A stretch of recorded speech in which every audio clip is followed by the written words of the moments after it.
ఓం నమో నారసింహాయ. ఉగాది పర్వదినాన సింహాచల క్షేత్రంలో అద్భుత దృశ్యం ఆవిష్కృతమైంది.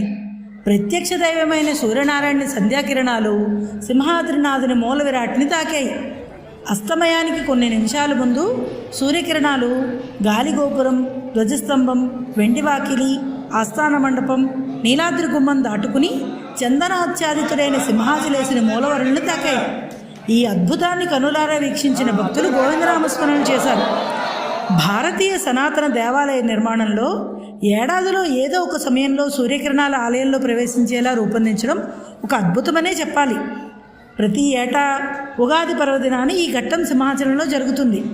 అయితే సుమారు దశాబ్ద కాలంగా మబ్బులు అడ్డు రావడం వంటి కారణాలతో భక్తులు ఈ దృశ్యాన్ని చూడలేకపోయారు. ఈసారి భగవద్ అనుగ్రహంతో ఈ అద్భుతం చూడగలిగామని భక్తులు ఆనందం వ్యక్తం చేశారు. ఓం నమో నారసింహాయ.